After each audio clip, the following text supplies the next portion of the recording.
going to begin. Thank you for coming, everyone. Welcome back to Race Talk Revolution with Lane and Eugene, where your voice matters. We hope you have enjoyed your break. Thank you for joining us as we kick off another 8-week series of inclusive, courageous discussions about race. My partner in crime could not join us today. He said to tell you that he's vacationing in Paris and sending love from there, but he's really not in Paris, but he does send his love. Today, our topic is reparations, intergenerational healing of the African family and nation. Our scheduled speaker, Minister Sherry Murphy, was unable to be here today. We are very grateful to have joining us Dr. Onaje Muid and Ms. Lisa Davis. Together, they co-chair the Health Commission of the National Coalition of Blacks for Reparations in America, also known as NCOBRA. As always, during our conversation today, we ask that you please remain muted. When we get to the Q&A section, we will instruct you on how to raise your hand. During that time, we will ask you to activate your camera and express your questions and concerns, or questions and comments to our speakers. Until then, we ask you to minimize your use of the chat as much as possible. We also remind you that Race Talk Revolution is a loving, inclusive platform designed to strip away the false beliefs that keep us separated as a species, uncover the not so hidden truth that we are all wanting the same things in life, and to heal the wounds created by systemic racism. Race Talk Revolution is a safe and brave space for people of all backgrounds to share ideas and opinions and to explore the nuances of systemic racism while together growing our capacity for anti-racist activism. The Race Talk Revolution community is committed to practicing radically inclusive love. So even if we do not agree with what is being shared, we ask that you listen with compassion, respect, and appreciation and empathy. It is our commitment that every person's voice is heard and appreciated, because here on Race Talk Revolution, your voice matters and every voice matters. So with that said, I am going to go ahead and introduce our speakers for this afternoon. Dr. Onaje Muid was hired as the fatherhood coordinator for the Foundation of Delaware County, primarily for their Healthy Start program in January of 2021. But his social work career started in earnest with Phase Piggyback Inc. in Harlem, New York in 1986. That began his 35-year history of deconstructing societal concepts, paradigms, structures, policies, programs, and practices. He has served in a multitude of social work positions as counselor, administrator, academic advisor, and adjunct lecturer at Columbia University. Moreover, his decolonizing practice stems from his human rights avocation and activism. His unique perspective equally brings both the human services and human rights disciplines together. A student of human rights pioneer El-Haj Malik El-Shabazz, also known as Malcolm X, Dr. Muid's human rights background was launched as the United Nations non-governmental organization representative for the International Human Rights Association for American Minorities in 1997 by an appointment by the late Dr. Y.N. Cly. He currently serves as male co-chair of NCOBRA's Health Commission.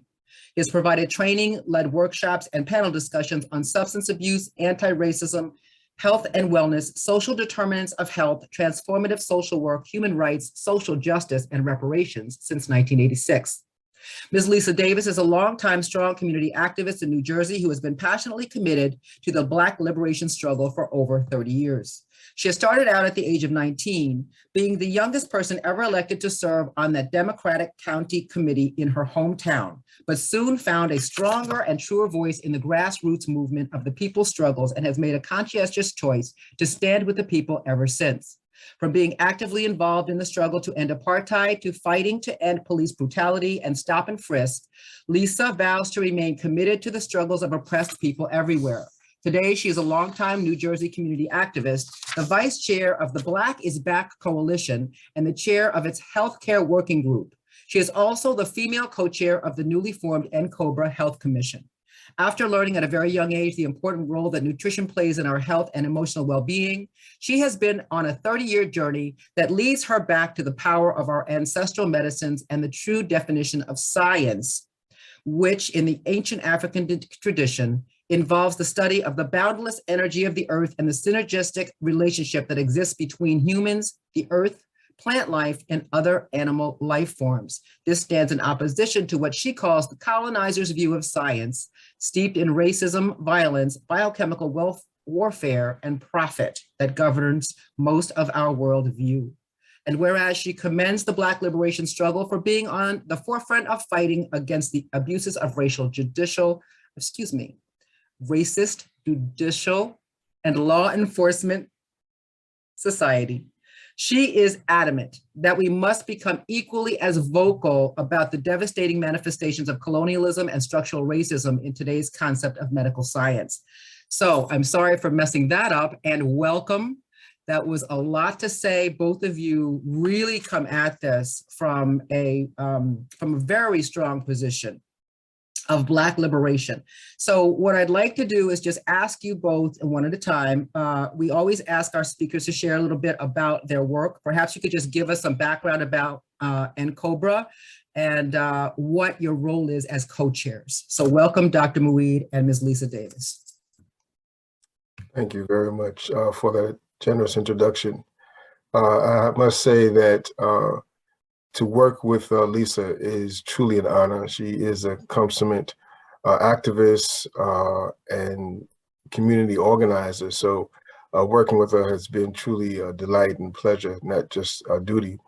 I'll start off by saying, of all the forms of inequity, injustice in health is the most shocking and most inhumane. So stated Dr. Martin Luther King Jr. So when we see where health fits in context to human rights, human society, we see it's at the very center. So, and that's interesting in that when the National Coalition Blacks for Reparations was formed, they actually enumerated 5 injury areas from slavery, peoplehood, and nationhood, which means if you attack a people as a collective social unit, that's a crime. And certainly our peoplehood and our nationhood as a people has been attacked, almost decimated, but not quite so. The second area is education. And we can see people who don't have an education about themselves, their identity, they're going to misrepresent themselves in the life that they're living. And then right after that comes health, right in the middle. So we're not just talking about mental and physical health. The World Health Organization says that health is a state of complete physical, mental, and social well-being, and not merely the absence of disease or infirmity. So we see health is so important. Then we go on to say that living in society, well, how do you fit in? Criminal justice or criminal punishment is the 4th area. And now, of course, we're referencing the work of Shashi McIntyre, who wrote The Criminalization of a Race. So we really can't understand America without understanding the 13th Amendment, which just gave a conduit. It says slavery, abolition of slavery and involuntary servitude, except in the case of a punishment of a crime by your peers. None of that is true. But all of it is true in terms of the consistency, in terms of criminalizing a race, and the numbers that we know is true. And the last area, how does one show up in society? Well, they show up through resources, through wealth. So we've been given the legacy of poverty from the very beginning, and it goes right up until today. So those are the 5 injury areas that NCOBRA has coined. Much of the work of attorney Adjoa Ayotayo, who's one of the founders of NCOBRA. We started in 1987. Groups such as the National Conference of Black Lawyers, the New African Peoples Organization, as well as the Republic of New Africa, came together and said, we want to create an organization whose single focus is the acquisition of reparations for people of African descent here in the United States.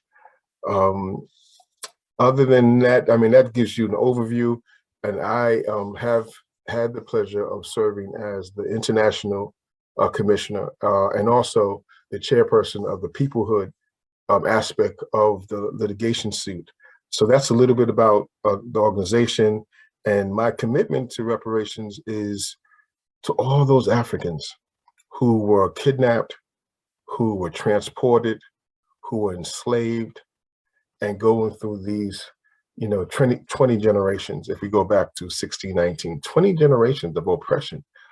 So my work is dedicated to them, as well as those who are living currently, and of course, those that come, who will be coming afterwards. 7 generations hence is what we need to understand and which we need to plan for. Thank you very much. And I'll just go ahead to Lisa. Thank you so very much. And thank you, Brother Dr. Onaje. It is also just an absolute pleasure to be working as the female co-chair of the NCOBRA Health Commission. And Brother Onaje and I have been knowing each other for about over 15 years, I would say, through our activism and through our various interests in terms of building up our communities. I will just start out by saying, I'll give you my personal experience, which will define so much in terms of why I do what I do and my passion. I want to first start out by saying that 2 people that I knew, that I grew up with, were blown away by the police. 2 young men, different times in different states. Then I myself, at some point, I had graduated from college. I was trying so much to live what I thought had happened, and I do have so much respect for the civil rights movement and all those who have struggled before me, but I grew up under the misguided impression that things had significantly changed.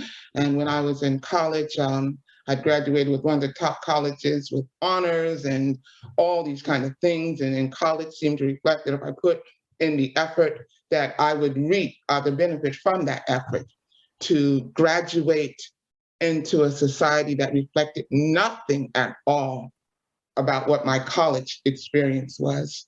And that continued to show me that what was going on in this society was so deep, it was systemic, and that things had not significantly changed. And during that time, I innocently enough began to discover that we are what we eat. My face had begun to break out, and I was like, oh my gosh, I can't go through this. So I went to a health food store, and that began a journey of a realization that we are what we eat, and what we eat can truly make a significant difference.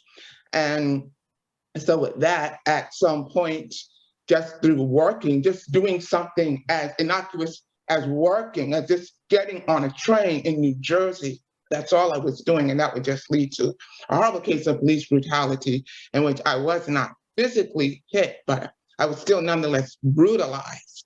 And this was getting on a train. And that totally rocked my world at that point.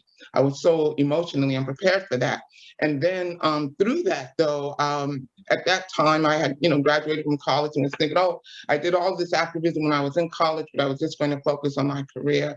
And with that case, which happened relatively soon after I graduated, I saw that I couldn't. And I saw what all of these systems, all of this so-called justice, all of these things, the courts that was supposed to be in place for us was not, that they had completely failed, even though I had significant evidence proving that what I said, my version of what had happened was true. And this involved the train and police, and the New Jersey Attorney General's office was completely on the side of the police and even argued that there was nothing unconstitutional with anyone who worked for the state writing a false police report or calling somebody the N-word, but they spelled that word out for me. These are the atrocious things that were coming out in that case. And then even throughout that time, I would still be subjected to police abuse and brutality. But the last time it happened in 1997, when I was going to work in New York at that time, I was right outside of what was then where the old World Trade Center was, the first one. And I was hit by a minivan. It was a white man who hit me. White officers showed up on the scene, and they sided with the guy who hit me, and they wrote up a completely false police report in which they made the accident disappear. And when I was in the ambulance being looked at, everybody took off. So that defines a little bit about my passion. But even throughout all of that, I began to see that health was so significant because with what I was going through, with the pressure, with the stress. It was my knowledge and my journey into learning about various health modalities that really kept me going, and that helped to fortify me and to nurture me. But I would also begin to see other battles that I wasn't even aware of that was within the health system. And that was basically the ownership of what knowledge and science even is. I mean, I had learned about all these natural, wonderful healing modalities that I was introduced to, that I'm a layperson. I don't have a background at all in medicine, but I was being ignored. And that journey would take me exactly to where I am right now, because it began to open up even more the African traditions of healings, the African traditions of doing things. And that has been such an uplifting journey. So this is what brings me here to this point, to this show. Today, I just wanted to let people know that. And I was also feeling all the while that, yeah, I mean, no matter what would personally happen for me pertaining to these various issues that I had encountered, I was still going to walk out into a society that was brutal. How do you heal that? You know, that was the issue more so than my personal emotional thing, because I understood why I was experiencing the stress I was experiencing, but what was going to heal that? So here I am today. Thank you. Well, thank you. And thank you for sharing that lived experience, because that we are, by and large, a product of our lived experience. And so I want to talk about that just a little bit, and then I'd like to actually get into the actual subject of reparations. So your website has a link to a report called the NCOBRA Harm Report. And that cites a study finding that there has been genetic damage done to Black Americans from historical racism that is linked to poor health and transgenerational trauma. And so you're talking a little bit about your present day trauma, and also recognizing that there is a history of trauma and it is passed forward. So for some of our listeners may not understand, what is transgenerational trauma and what does the NCOBRA Harm Report represent? Dr. Muid. Wow, okay. We'll be here for about 24 hours. Okay, the short answer, because I know you can give us a long answer. Give us the short answer, right? What is transgenerational trauma and what does that harm report represent? Right. I'm sorry to have to reference the word epistemology, right? To study the history of knowledge, its nature as well as its limits. So we use science to give us some understanding of, interpret the world around us. There's a science that's called epigenetics.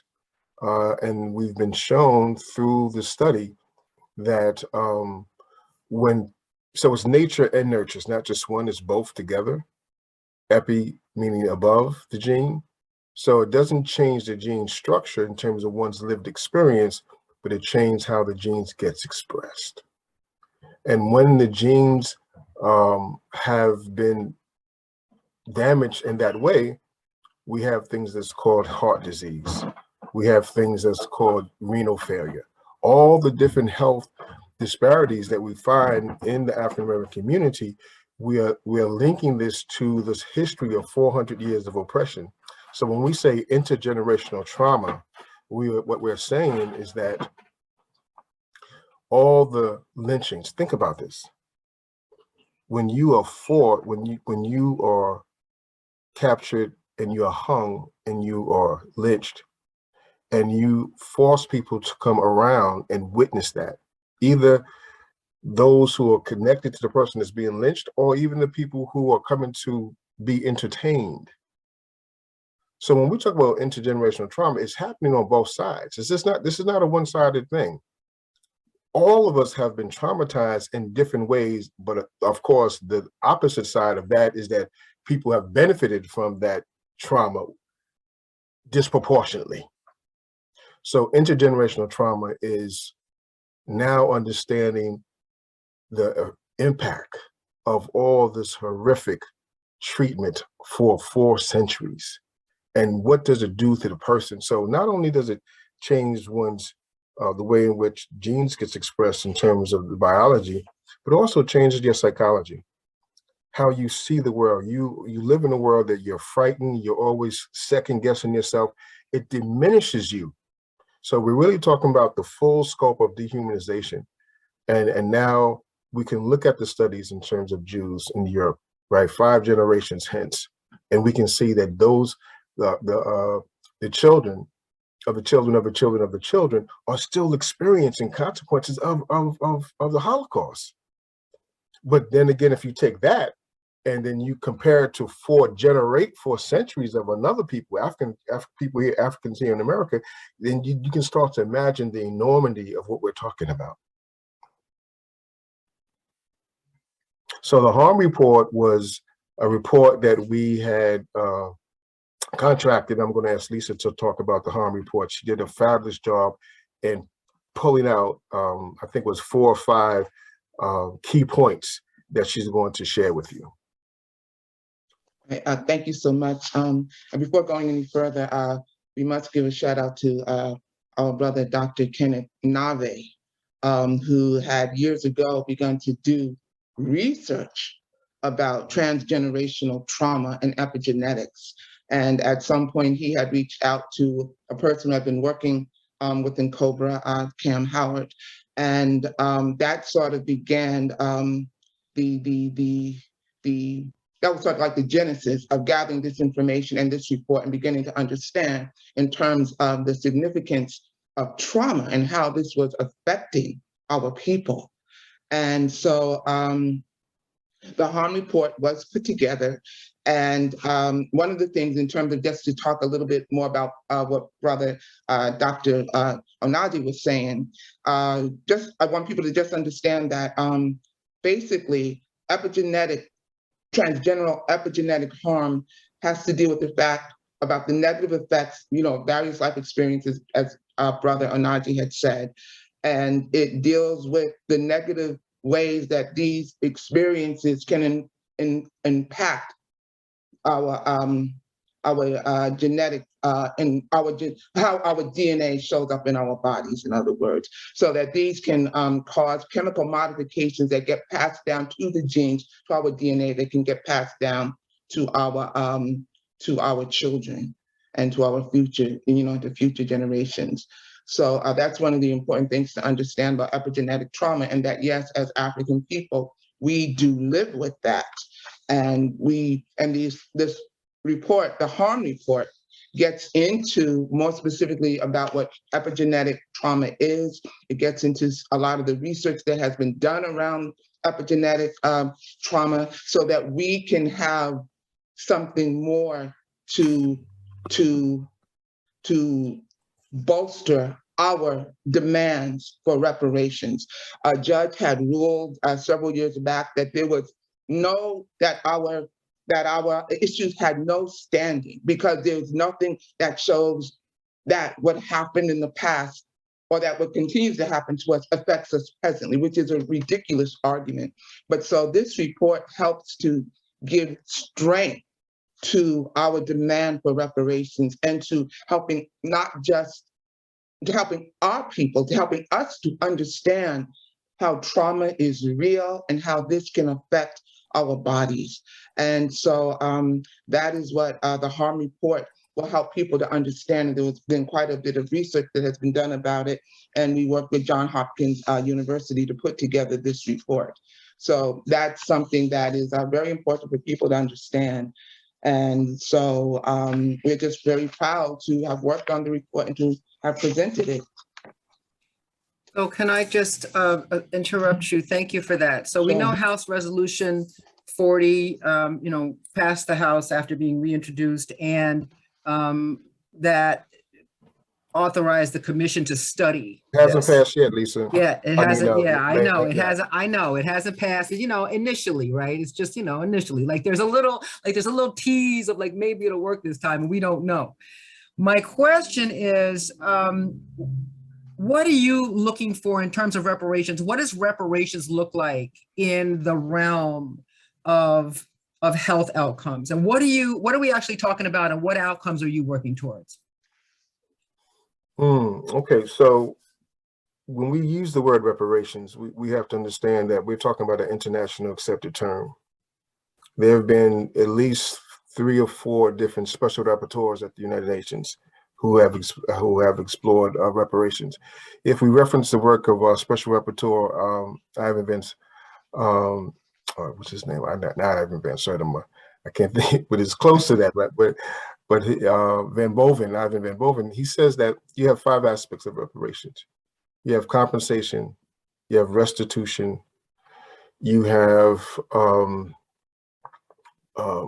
rehabilitation, right? And also you have a monitoring system so it doesn't happen again. And that's 4, I'm leaving out one of them.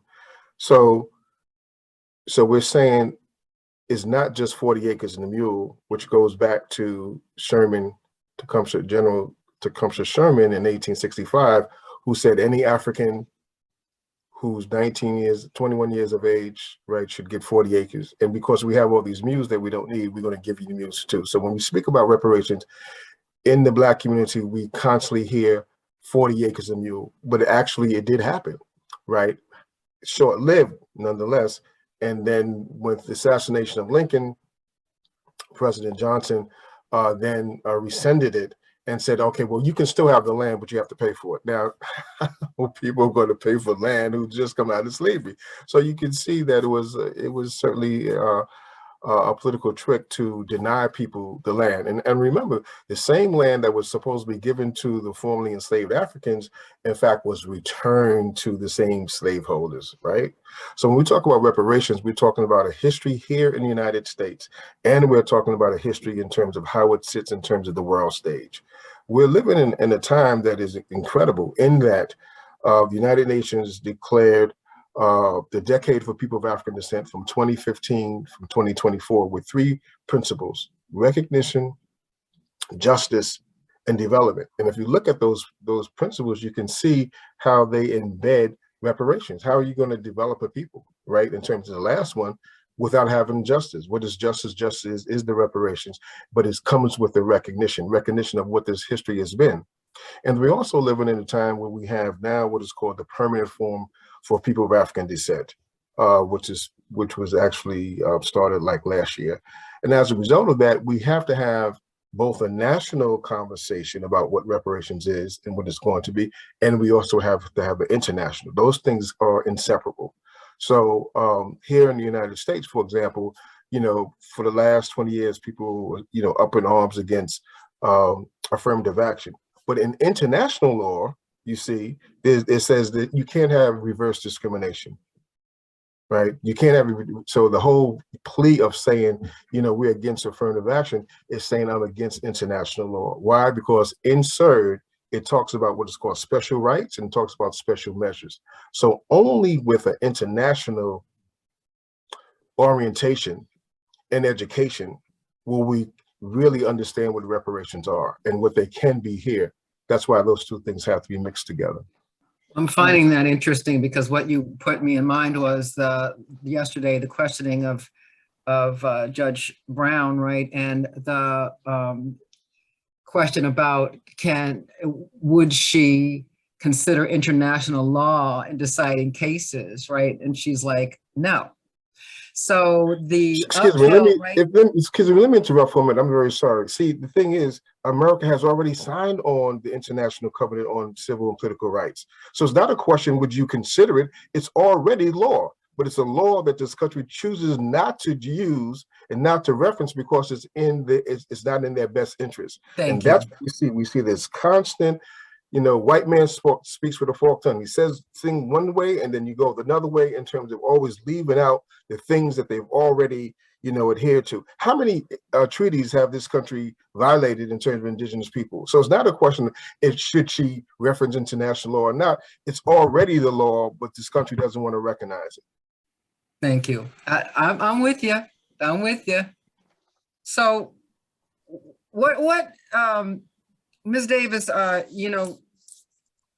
are you recommending that we do about the past and present maltreatment of Black people, right? Anti-Blackness, Dr. Muid was saying, is global. The anti-Black sentiment is global. What does a Black liberation look like in the area of healthcare, as someone who is saying, listen, we have this this model of wellness is healthcare for people of color and our historical heritage and culture, and we have this model of illness that has actually been targeted against people of color for so many centuries, and has damaged us quite severely. So what does Black liberation look like in the area of healthcare?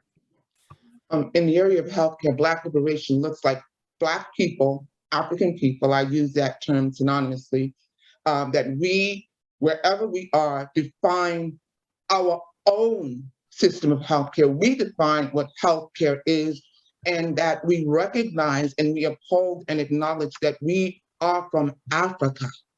We have to understand that what happened to us in this country, well, actually throughout the diaspora, but definitely within this country, that was so directly impacted by the transatlantic trade and kidnapping of African people and dispersing them all throughout the diaspora.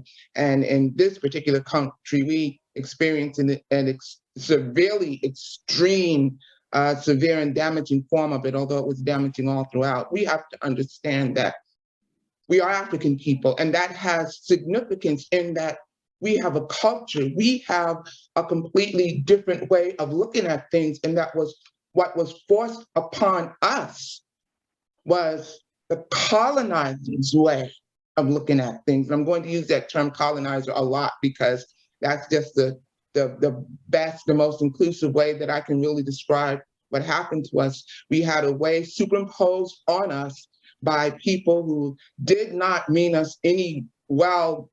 They meant us nothing but harm, and they seek to control the narrative, to exploit it for power. These are power dynamics. They have the power to say that health and science is whatever they want it to be. And what I want us as African people to understand is that what we take as normal is not necessarily normal. It's colonization. It is what people who are dedicated to Eurocentric superiority imposed on us at the expense and at the risk of our own people. People are usually very surprised when I say, and this pandemic just presents an excellent example of this, that the region which has the best stats on earth is Africa, the continent of Africa, which has over 1.3 billion people, but it has the best stats on earth, and Asia comes in at a close second.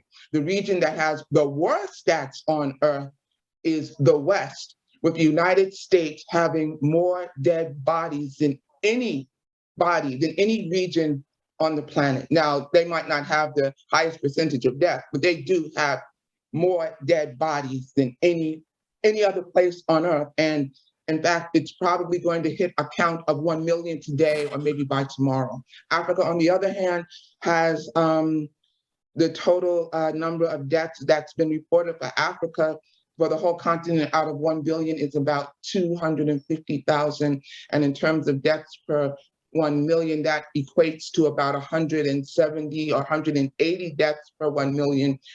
Asia is about 200 and something deaths per 1 million, whereas the United States and much of the Western world is in the 2000s of deaths per 1 million. And yet, what gets forced upon us is what Europe defines as science, is what Europe says, is what the United States says, because they also have the power to do that. Africa, the continent of Africa, also happens to be the least vaccinated place. And this is not even getting into an issue of whether we should be vaccinated or not. It's not even getting into that. But it certainly does show that there are other systems of health. And the only thing that the United States and what they call mainstream science has just said repeatedly throughout this whole pandemic is that there's no proof, there's no proof, there's no proof. And when I remember when the president of Madagascar was talking about how they were going to use Artemisia, COVID organics, to deal with their population, he was laughed at and ridiculed. And the United States, of course, put it down, but now they have their own report showing that Artemisia can be effective in vitro and in vivo with those kind of studies when it comes to combating COVID. And yet we will see time and time again that you have other parts of the world that have a long history of working with their medicines, and that has shown so much success with it. China being one of those areas. China, in terms of the country, has the best stats of all countries, but you will see time and time again when they have talked about, they have shown that this is what they have done, and because it does not fit with the Eurocentric view of how to do something, it is ignored. And oftentimes the United States will say, and this is really just goes to show the racism and the concept of Eurocentric supremacy that sits at the root of what they call medicine is, what they call it. Well, and yes. Yes. And so I'll just give just one other example. So China, I remember reading about one study where China has been working with a certain kind of modality for like thousands of years. And not that the United States should not look at things and say, okay, we're going to study it. But they began their research by saying, okay, now we're going to conduct our own studies on it. I'm like, but they got thousands of years of studies with it. But it doesn't count until they conduct their own studies and then do what they're going to do with it. Yes. Which, by the way, Big Pharma feeds the pharmaceutical industry, Big Pharma. Indeed. Colonialism and capitalism and racism go hand in hand. Yes. It's very, very intermeshed, and we do know this. And it does spill into every single system having to do with welfare of people and how people live. I wanted to, Dr. Muid, when we were preparing for this conversation, you had said that you mentioned the connection between human rights and human services, and that people might be wondering, what is the connection between human rights and human services? And to me, again, they're interlinked. But how are those connected, and how is reparations relevant to those two domains? Okay. Einstein said you can't solve a problem at the consciousness that it was created, which means we can't solve civil rights problems with civil rights thinking. We have to use human rights thinking. So there's something called the Covenant on Culture and culture, and it's another word they attached to it, right? Also 1966. So without this country, so what does that covenant mean? The covenant says we have a right to food. We have a right to health. We have a right to jobs. We have a right to housing. I mean, isn't that some like the basic needs of human beings? So the question becomes, what is it about this country that it would not want to sign on to that document? Like, I mean, what kind of thinking is involved?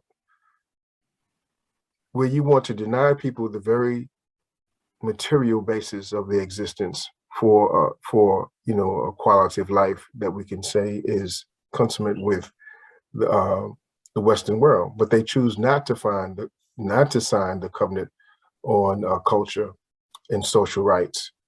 So a field, be it social work, be it psychology, be it psychiatries, those fields, which we usually call social sciences, right? Without being embedded inside of a covenant that allows for the full expression of those services to be understood and to be administered and to be made available, it just means that a society will continue to remain sick. A society will continue to remain unhealthy, and the consequences of that unhealthiness is going to be evidenced in all different ways. Where do we see the evidence? We see the evidence in terms of mental health. We see the evidence in terms of children, in terms of brain disease, right? We see evidence in terms of all these different health consequences around us. And it's not as if these things need to be there. These are avoidable realities. But because this country chooses not only to not sign on to the covenant on culture and social rights, but also not sign on the covenant of the child. I can go down the list, right? So with Lisa, when she gave reference to this colonial project, it was Dr. Martin Luther King said that Black people are living in domestic colonies, not Malcolm X. People don't know King. The real King they hide from us because they don't want us to have the level of inquiry and critical evaluation that he used to interpret the world. They don't want us to know the real king. So because we're living in domestic colonies, we ignore that, to which I call cultural and political cognitive dissonance, because we ignore the true reality in which we live in. We think that reform is going to make a difference. Reform is not going to change this. So what is the connection to reparations? Reparations is not a paycheck. So people really need to really just remove that. Now, there was a question in chat, what's the difference between restitution and compensation? Restitution is the act of bringing people back to the level that they were prior to the harm, prior to the criminal act. How do you restore them back to a place that they have full expression of themselves and they have a right to life? That's restitution. Compensation says, okay, yeah, okay, now how much money did this country make at the expense of having free labor for what, 247 years? How much did this country gain from cotton, from all the different things that they made and they sold, right? I didn't even talk about in terms of the money they got as exchange, because we were the money. Our bodies were the money. We were chattel. We were just the same thing as a horse, as a cow, as anything else. So compensation says, let's go back and look at those. And people, you know, certainly are looking in the numbers of the trillions. So the difference between the two is that one is looking at the people themselves, the human being. How do you, you know, the question is, how do you reverse dehumanization, right? How do you give people, and that's why we bring the 5 areas, and they are interdependent, right? We talked about those 5 areas of peoplehood all the way down to wealth. And of course, money is different than wealth. Remember, when we were given 40 acres, and the way we got up to 40 acres in the mule was that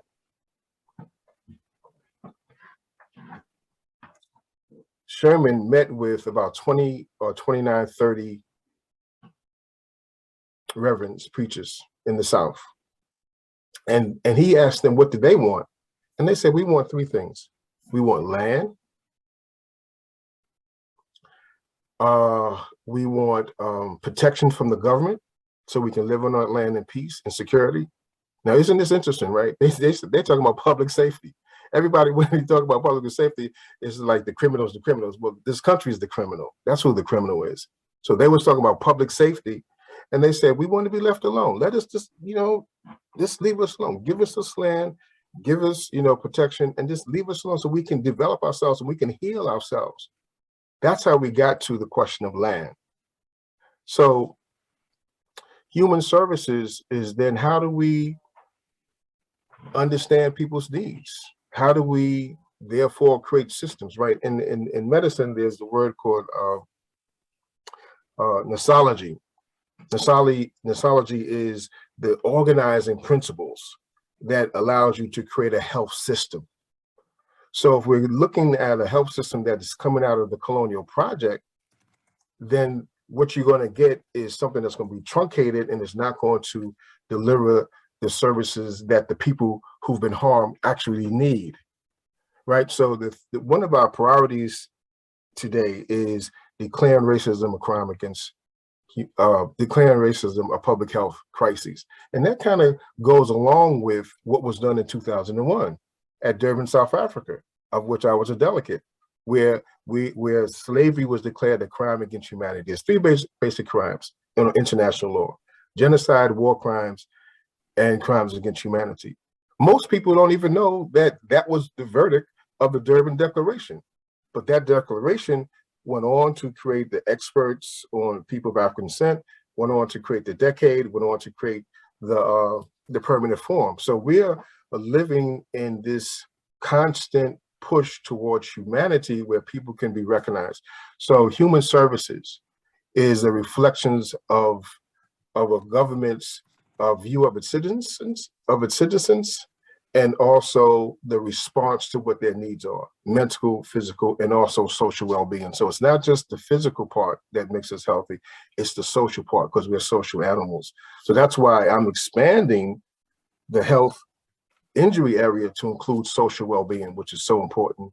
Marigold wrote a book called The Social Health of a Nation, which is, for those of you who may know what ACEs are, adverse childhood experiences, you know, the studies have shown that when children encounter in adverse childhood experiences, it increases their rates, probability of having drastic health consequences later on in their 50s and their 60s, so forth and so on. But you're looking at the individual. But what Marigold does in his book is saying that let's look at a society to see what's happening to that particular group in terms of high school dropouts, so forth and so on. But it's a very good book, and hopefully the Health Commission can popularize his work and actually put it in place. In fact, the state of Connecticut was using much of his work in terms of how they're delivering social services. So there are things already in place, but we have to bring them back into existence. Thank you. So I'm going to ask you if you would put the name of that author and that book into the chat for me, and I'm going to tell people how to go ahead and raise their hands if they have questions today. If you have a question, please, you can raise your hand by going to the bottom of your screen and go to the reactions button. When you hit that, you will see there something that says raise hand. You could also go to the participants list at the bottom of your screen, find your name and raise your hand that way. So this officially begins the question and answer session. And if you put a question into the chat that you would like to ask, please do raise your hand and ask your question of our speakers. Also, yes, Lisa. Yeah, please go ahead. I just want to raise a couple of things very important about the report itself. The report has been divided into several sections, and this is the order in which we recommend that people approach this report when reading it. We have the section, what does NCOBRA want from this report? And I'm just going to go over some things very briefly, but we want inclusion, because this is outlined. We want inclusion. We want all discussions on the issues of health disparities in the Black community to include the fact that this community has experienced over 400 years of historical trauma, which we still experience today. It's not just historical, but of historical trauma in the manner in which it has, and it negatively impacts our health, you know, intergenerationally. We want resources. We want resources directed to mitigate the effects of the historical trauma, transgenerational transmission of trauma, and the transgenerational epigenetic inherited injury that has happened with us. We want research. We want research done by our community, by our doctors, our people, in terms of the effects of what trauma has done to our body and how to mitigate and combat the effects of intergenerational trauma. We want awareness. We want awareness in the cities, the states, the federal government to provide awareness of this information and the existence and the possible ways that our community can individually address this reality. And we want the decolonization of health. There are many alternatives, healing modalities, in particular African and African-centered healing modalities that must be understood and must be included in anything that we do. So that's one section. Then there's also the section called What You Should Know, which is where we try to focus on certain key points and try to make this report so that anybody could understand it by pulling out certain points in terms of what they need to know. One of them explains a little bit more about specifically what epigenetics harm is, what it means. Then we have key points, which basically summarizes the whole report. Then we have the postscript. The postscript strongly gets into what healthcare should look like for us under a liberated, you know, African people, and what reparations is about and what it means in terms of what that would look like. And then the report itself. So when you go to our website, you will see at the top of the website, and the website is www.ncobraonline.org. I think there is another website, NCOBRA, but that will not take you to this and to the current NCOBRA organization, but the website is NCOBRAonline.org. And then when you go to that website, you'll see at the top of the website, you'll see certain sections. One of the sections will say the harm report. Thank you so much. You're welcome. So Jason has a question, and I know some folks had some questions in the chat, so consider please the value of your voice. Jason. Yes, thank you very much, and really appreciating what all you are saying. When you were talking, Dr. Muid, about restoration, I was thinking, well, to restore back to before the harm was done would mean going like looking back to before Africans were kidnapped out of Africa, when they were living in a society where people were all seen as equals, as presumably. I mean, I'm sure, I don't know all the detail of that, but I think, optimally, we would be able to create such an existence here in this country. I mean, I don't know how you get past colonialism and racism that's been here. Obviously, we're doing some work here on that, and tremendous amount is being done, and there's tremendous amount to go. But I guess the question I have is, what does restoration look like in terms in your mind, and how do we get there from here?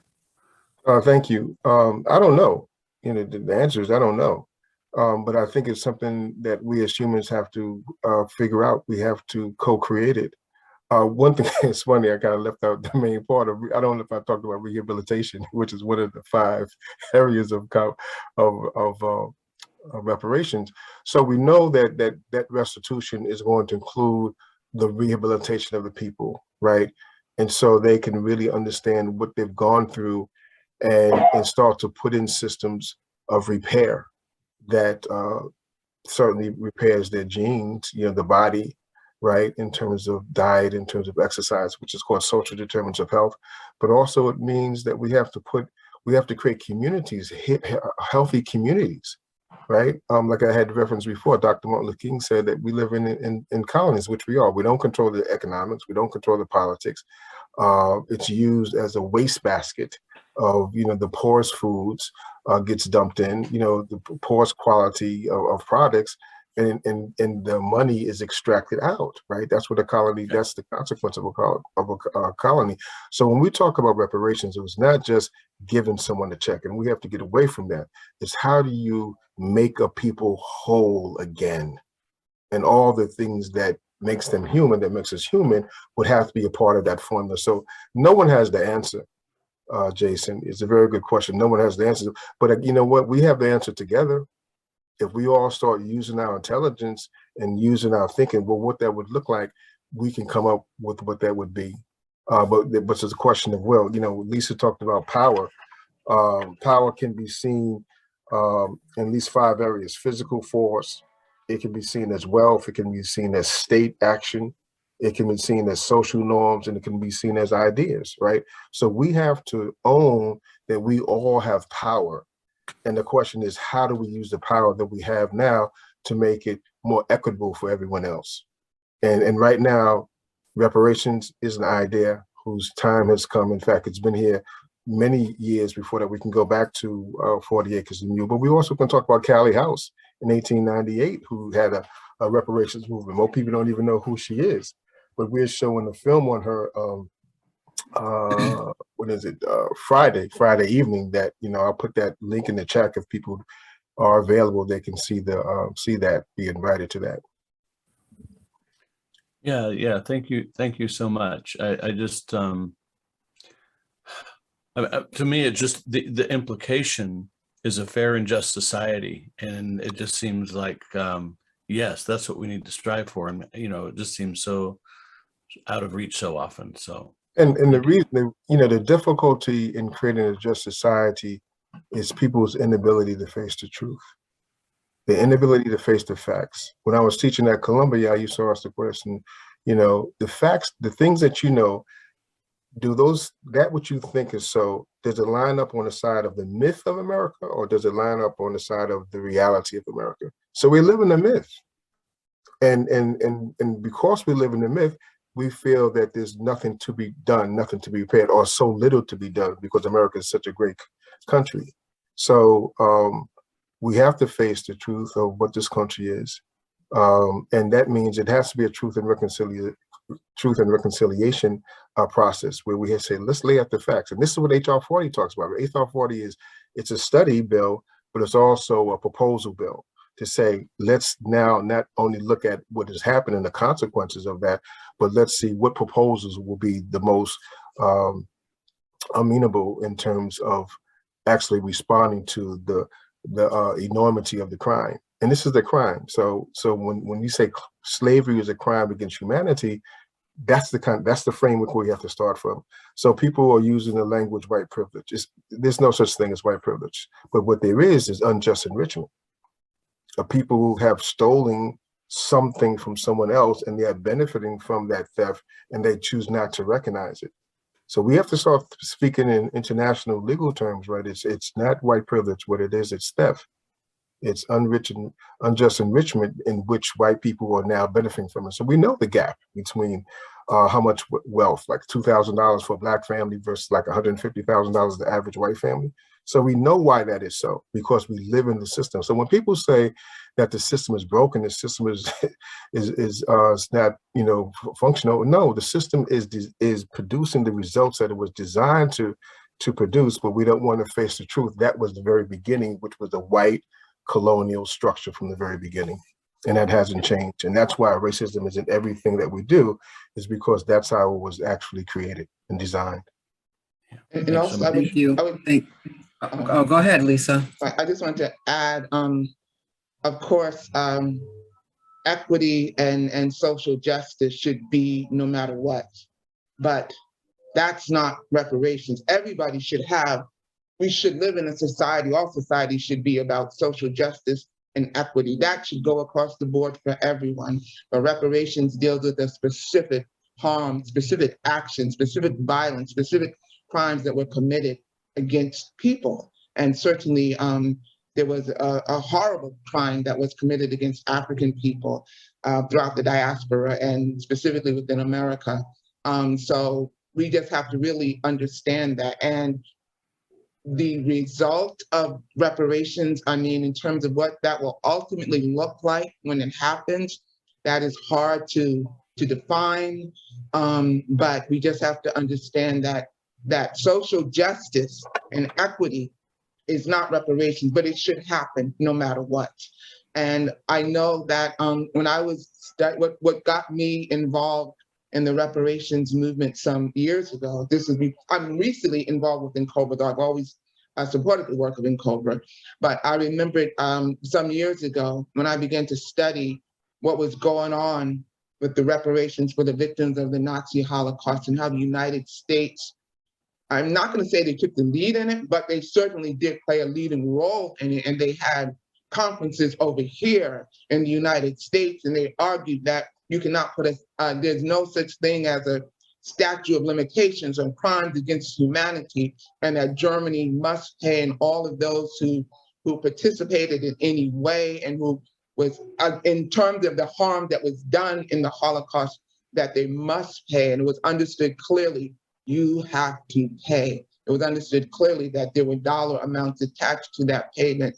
And there were people, it was done in various ways, but there were also people who also received specific payment, for the generation that was getting older. And they talked about that constantly, and almost everything that I've seen written on behalf of the victims of the Nazi Holocaust and advocating for them, they talk about all the time the older generation, the generation that will be getting ready to transition, or the generation that might be more closely affected by the harms that had happened.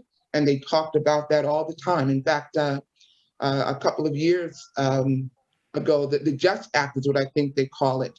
And all of the senators, it passed unanimously under the Obama administration, and everybody signed on to it, basically demanding that Europe or anybody else that had been involved in the Holocaust, in terms of the harms that was done, or participated in that in any way, that they must acknowledge what they've done and they must pay up. They must do it.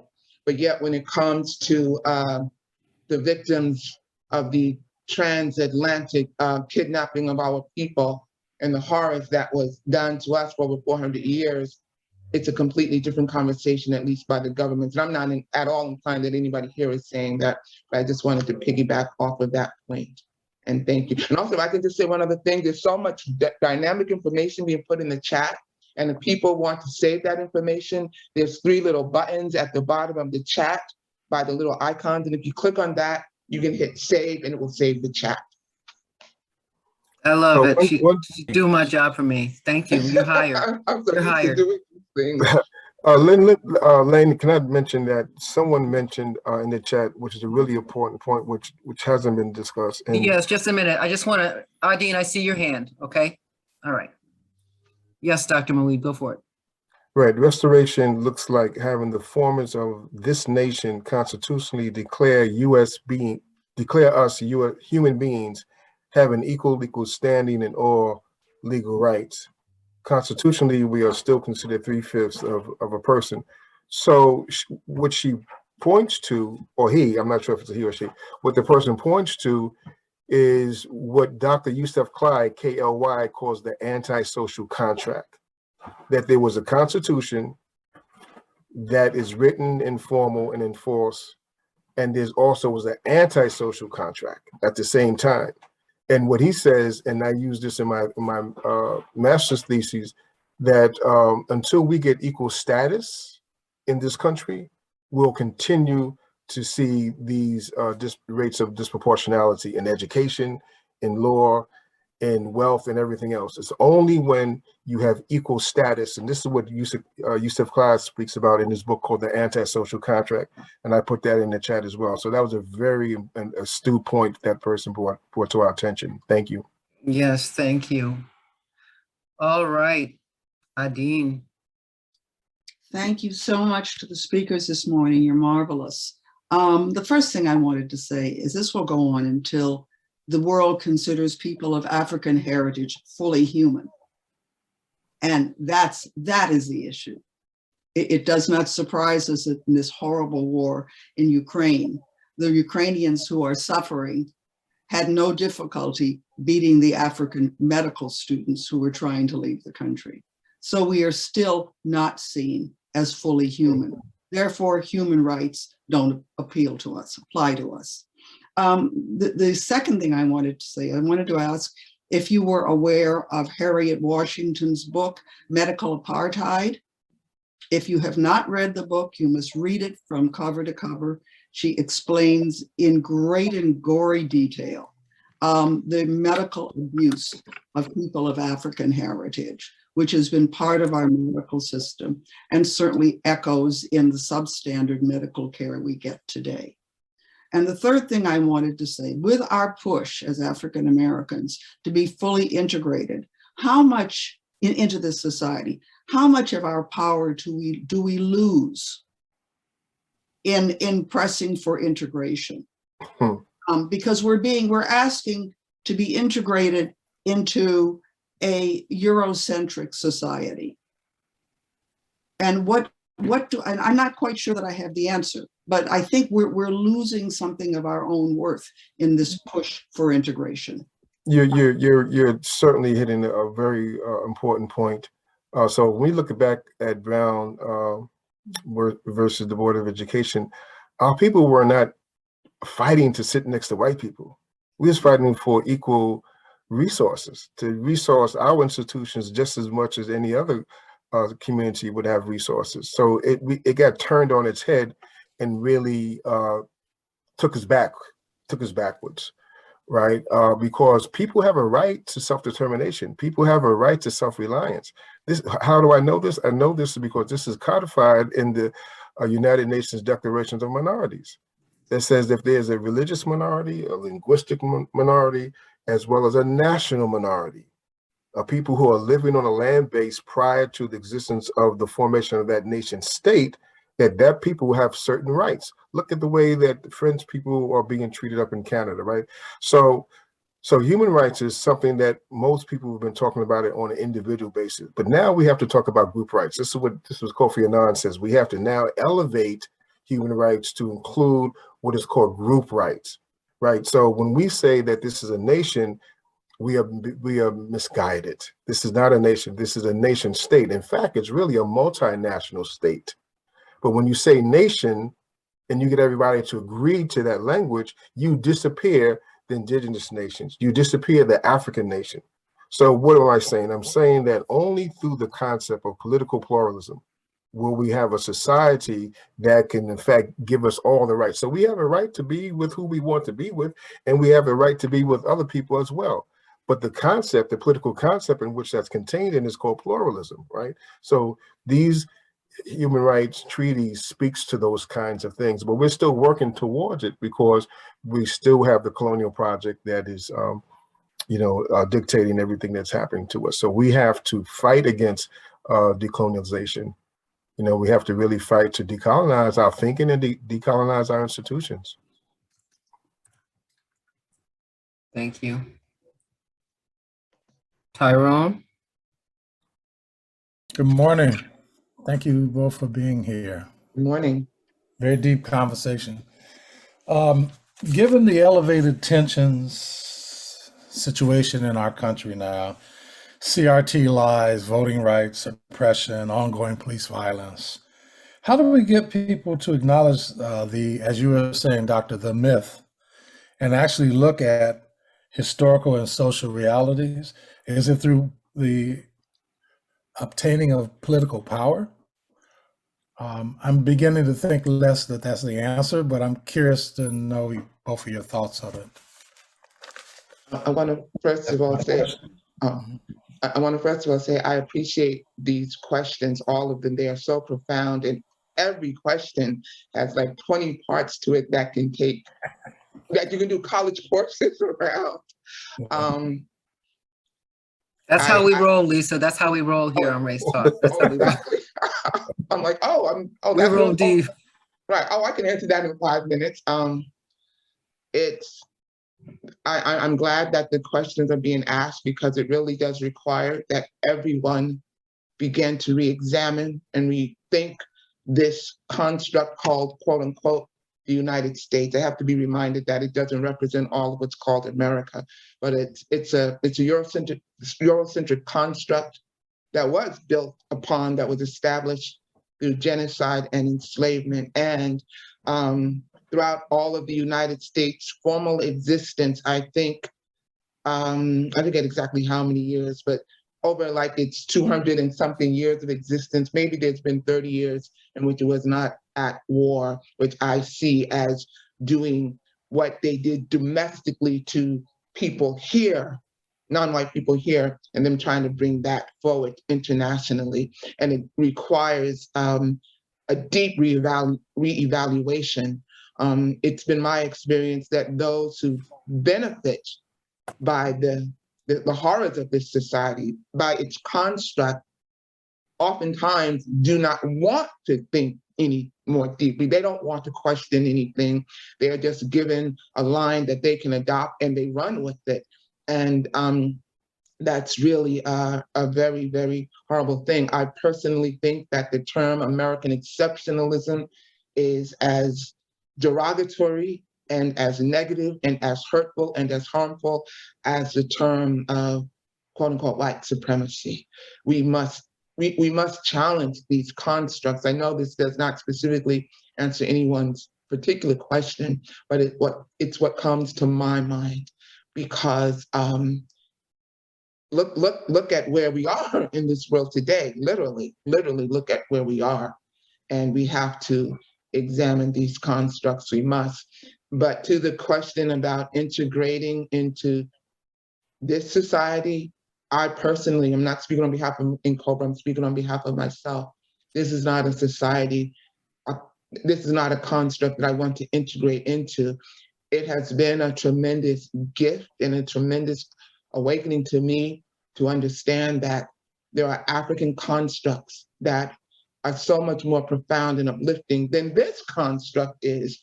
And I was like, wow, I don't want this, I want that one. Just real quickly, one example. I learned that in some African societies, there's no word for cousin. that completely blew my mind. I'm like, what are you talking about? There's no word for cousin. What are you talking about? I learned this maybe about 2 years ago, but it just opens up a completely different way of thinking. And so that's one way of where we just take something as for normal, as being normalized, that, okay, well, they're the children of your aunts and your uncles, that they're your cousins, and that's just how it goes. But in other parts of the world, and especially in other parts of Africa, they don't make that, they don't have that distinction. There's no word for cousin in some societies. Dr. Muid, yes, Yeah, go ahead. I do believe that there is a human impulse for peace. I do believe that, and I do believe there are so many people who want to see that and experience that. And the question becomes, will they in fact adopt spiritual economy rather than material economy? Spiritual economy says, if I want love, I have to love. If I want respect, I have to give respect. If I want compassion, I have to give compassion. But because we're steeped in a hyper-materialistic society in America, material economies I have to acquire, right? So what is enough? You know, who was it? Lynn, who wrote the book, The Soul of Money, Lynn Twist, right? Lynn Twist says that if we're operating out of scarcity, we'll never have enough.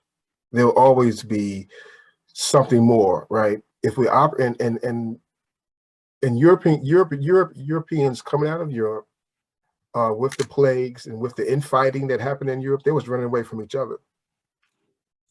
So they brought trauma with them every place they went, and they traumatized the people whom they came in contact with. So everybody needs to be healed.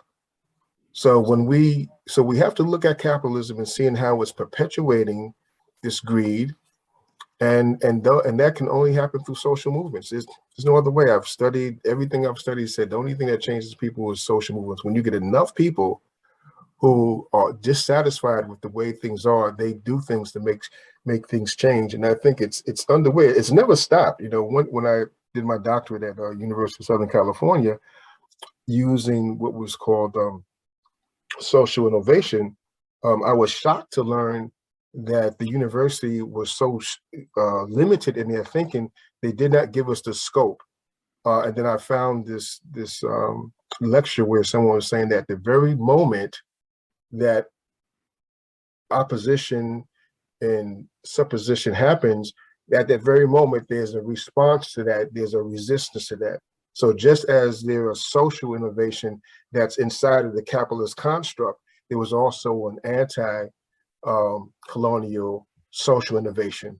So we have to find ourselves in the river, in the streams of affirming humanity. So I think the answer is that we have to find it wherever it is, and join with people, and cooperate people in different ways, you know, where we can have different cooperatives. So I do believe that we're going to get past this. When, I don't know, but I know that I live and enjoy a life that's much different than what my ancestors lived when they were in slavery. I know that difference. So if somebody can be so absolutely controlled through all the terror that was placed upon them, and that in their hearts and in their souls, they still chose to live, such that I am the living manifestation of my ancestors' prayers, I know that that same spirit and that same spiritual abundance and sufficiency is inside of me and is going to go forward. That's what I know. I don't know anything else, but I know I exist, not because I think, which is a European construct. I exist because Ubuntu. I am because we are, therefore I am. I don't say I exist because I can think, which is a very ridiculous concept. But I exist because of the people that I'm a part of, and I know that this people is going to exist. So I don't have an answer, except that we have to keep looking for it and coming together with well-meaning people. Thank you. Wow. Thank you for that empowering concept. Thank you. Sheila, thanks, Tyrone. Wow, after hearing that, Brother Muid, I don't even know what to, thank you so much. Really, I just want to say thank you to Sister Lisa and to you for the work you're doing. Thank you for the unborn and yet to be born children of African descent, because you're doing work that's gonna, for generations to come. So I want to sincerely say thank you. And in terms of the harm and the trauma that we feel, sometimes I think as African Americans, we don't even realize how much, we're triggered emotionally. And I like how you added social, emotional, and psychologically in terms of health, when you describe health. I was watching the hearings yesterday, Honorable Sister Ketanji, and when she was, and I kept saying, I'm going to stop watching this. I'm going to stop watching it because it was triggering me. So when she was just hit with those barrage of ridiculous questions, and she sat there with so much poise and grace, as the way most of us have been, trained to do, to just kind of, and then when she got ready to answer the question, the senator started fumbling with papers and looking away. And I got, why am I so triggered? And it reminded me of in work spaces that I've been in conferences, conference room situations where we're all sharing. When white people are sharing, white males especially, they're leaning in, they're listening, and as soon as I open my mouth to talk, there's the rumbling of papers, fumbling, rumbling, tapping, and it's an outward way of saying, I'm not trying to listen to what you have to say, And so I got so triggered by that, and I don't know if anybody else relates. I mean, I just got so, because it reminded me of that experience. And at first I was like, why am I reacting this way? But so the harm is deep. And I always say there is not enough money on this planet for cash reparations for the harm and trauma that's been caused.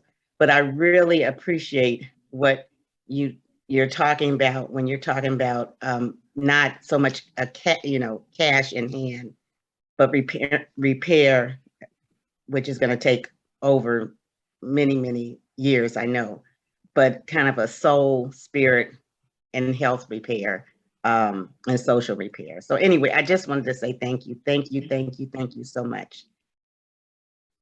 Oh, you're very welcome.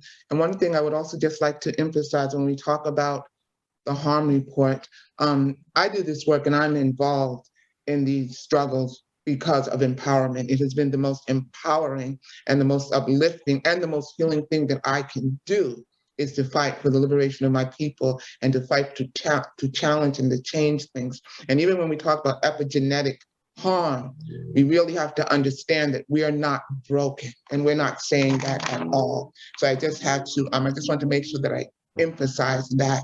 We're not saying that we're broken, but this report helps us to be able to understand more about what's going on with trauma and how it affects us, and how, yes, what happened to our ancestors affects us to this day, but that we don't have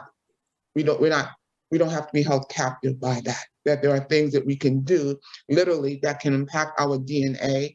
And when we begin to open ourselves up even more to the fact that we are African, and that means something, that so much of what was adopted and superimposed on us over here, the very fact that we speak English and not African, shows about the political construct that was set up, and how that this has been about the the upliftment and the empowering of Europe.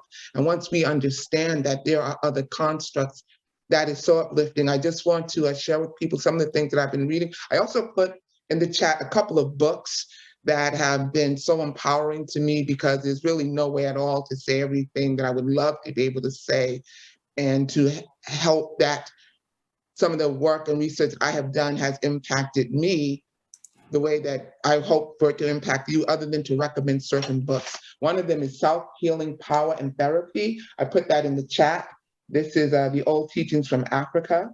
I also put in the chat, there's a dynamic brother from Nigeria, in fact, Maurice Iwu, IWU. I put several books that he works on and recommends, and that's about like functional food as a medicine. And it will just give you a whole other perspective in terms of how the African way of looking at certain things and defining things. And even when I say the word African, I have to speak like that because I don't know the specifics about where I'm from, where I'm from. But I want to just recognize that I understand that in Africa, there's many different cultures and different ways of doing things. So I want to honor that I understand that, although I can't call it by name because I just don't know it. That's just my reality. But I remembered reading about the issue of trauma and how in Rwanda with the certain genocides that had happened, and people from the United States and or maybe the Western perspective of health and healing and dealing with trauma. And when they went over there and they called themselves trying to help the people, they ended up asking them to leave. They said, your way of helping us is not helping us. You have us sitting in a room, you separate us from the community. There's no drums, there's no collective sense of the people coming together to be there for each other. We don't have that energy. You put us in a room, you separate us, and then you have us reliving repeatedly what has happened to us. And that doesn't help us.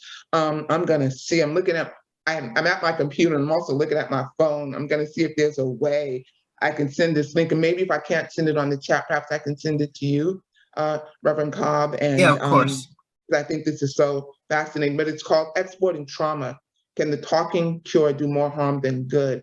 And this is really about the recognition that you just can't continue to superimpose the Western way of doing things and have no respect for other cultures and their values in life. It doesn't work like that. So anyway, I just found that so fascinating. I'd also read an article about how they said that people who were diagnosed as schizophrenic in this country had worse outcomes than those who were diagnosed as schizophrenic in like certain African countries and certain Asian countries. And they were trying to find out, why is that? I'm gonna see if I can also find that article and send it to you as well. That is absolutely fact. But we wouldn't know that though, would we? We would never know that. Again, cultural imposition, right? Is white supremacy in action and cuts people off at the knees. Yep. So we have just about come to the end of our program. Dion, you had your hand up. Did you have something you wanted to add? And I know, Dr. Muid, you have something to add. I'm going to make sure you have the last word, the two of you. Dion? I didn't have anything to add. I was actually just trying to acknowledge what Sheila was saying about did we feel it? Did we sense it over here? That's very much the conversation. As Judge Brown Jackson was like going through her testimony the other day, but that was captured in the chat. So that's why my hand was raised. Thank you. Thank you. But thank you for adding your voice. One of the things that we encourage people to do here is make sure that you are absolutely heard. This is a safe space. There's have been a lot going on in the chat in terms of resources, and we have been talking about people, the triggering nature of these conversations. I want to echo Tyrone saying, if you're white and feeling bad about who you are, if this session is triggering, try to push through the discomfort and see if there is love waiting on the other side. And there absolutely is. And we do need to lean into the discomfort in order for us to access that love and that freedom of an authentic relationship they were all wanting. And like Chemnist said, liberation is an inside job. So thank you so much, Dr. Muid and Ms. Lisa Davis, for pointing to that there are things that we can do, being proactive about our own well-being, that helps us while we are working on global reparations. So Dr. Muid and Ms. Lisa Davis, I want to close, please, by asking you, just keeping in mind that we have about 3 minutes. What is it that this audience can do to advance reparations, not only for the descendants of formerly enslaved Africans in the United States, but also other groups that have suffered egregious human rights violations? What are your thoughts? What's your call to action for us? You want to go first? Lisa, do you want to go first? So I can answer that in like 30 seconds. I would say you must continue to ask the very, very hard, the very, very deep questions. You must, the fact that you are participating in this discussion shows that you have an openness to hear. You must hear other voices. We must understand and re-examine the construct of what is called America. We just know overtly for the last 20 years, this country has been at war and people have become so desensitized to that. But it has profound ramifications. And just in terms of, I'm not white, I certainly cannot speak to white people in terms of how they should handle things and what they can do. I do know that there are organizations out there that are tackling this hard, but I can just repeat when I've heard some people say, they said that they don't want whiteness to only be associated with causing pain and trauma, and they seek to blaze a new path. And they seek out those in their past who represented what they want, like the John Browns. I think that it's really profound that there have been so many statues to enslavers, but there are no statues of John Brown that I'm aware of, hardly any, and others like him. I think that people should seek out the revolutionaries and the visionaries and follow their path. Thank you. One, I would say to take the course, Undoing Racism, I put it in the chat, by the People's Institute for Survival and Beyond. They've been doing this for 30 years or so. They really are the premier organization that helps us understand what racism is and how it functions. The second thing I would say is to you bring up the issue, you do the research on reparations and you get an understanding of it, and you speak to your family and you speak to your mosque and you speak to your churches and you speak to your synagogues. If you have this information and you're quiet, then you become a co-conspirator to what's here. We need your voice. What you can do is to strive to be fully human. And as you're striving for yourself to be fully human, you'll force yourself to give up and break loose from these constraints that's keeping you and keeping us all imprisoned. Amilcar Cabral said, to dominate the people is an act of cultural oppression. People cannot be totally exploited unless their culture is destroyed. Yet the people embody the culture. So either the oppressors figure out ways to dominate the people by destroying culture or committing genocide. So we're saying that we're living in this cultural genocidal prism that we have to break out of. So whatever your profession is, you have to examine what's the ethical system that you're saying that your profession uses. And then you have to interrogate that, you have to question it, and you have to challenge that. Without the challenge, Frederick Douglass says, it must be a challenge. Power never conceded without a demand. It never did, it never will. It may be a moral challenge, or it may be a physical one, but it must be a challenge, because where there was no struggle, there's no progress. So the progress is us having the courage to face the truth that's in our hearts and in our souls. So I put in the chat a number of organizations that was in support of Kerry's bill in the Senate on reparations, right? Link up with an organization that you can actually have this dialogue. We can't solve this alone. There's only one answer, and that's social movement. Social movement comes because people come together and say, I'm not going to, allow myself to tolerate this imbalance any longer. So when we create a social movement, that's how we make things happen. reparations is that movement. I think it was Queen Mother the other day, Mashariki Jamanza, who said that sometimes, you know, there was this drive for NAACP or the Urban League or any organization. This is the moment for reparations. You have to infuse reparations in whatever organization that you're part of, and if there's not an organization, create one. Thank you. Absolutely. Remember the agency that we all have, individual and collective. Absolutely. And that if you are someone who wants to start a conversation in your community, we are here to help. I'm sure that Dr. Muid would agree that we are all at your disposal. If you create a group and would like someone to come to facilitate the conversation, we would be happy to do that. Thank you for joining us today. Thank you, Dr. Muid. Thank you, Ms. Lisa Davis. NCOBRAonline.org. Is that right? Yes, NCOBRA online.org. Please check out the harm report. And don't forget, you can also study where reparations has been successful in other countries and how the United States has paid reparations to other groups in this country. So you can look at the history of reparations. There is a great YouTube video called The History of Reparations. Check that out. We hope you will join us. Yes, sir. Can I just mention? Please do. In the Quickly, because Japanese I'm over bill, time. thank you.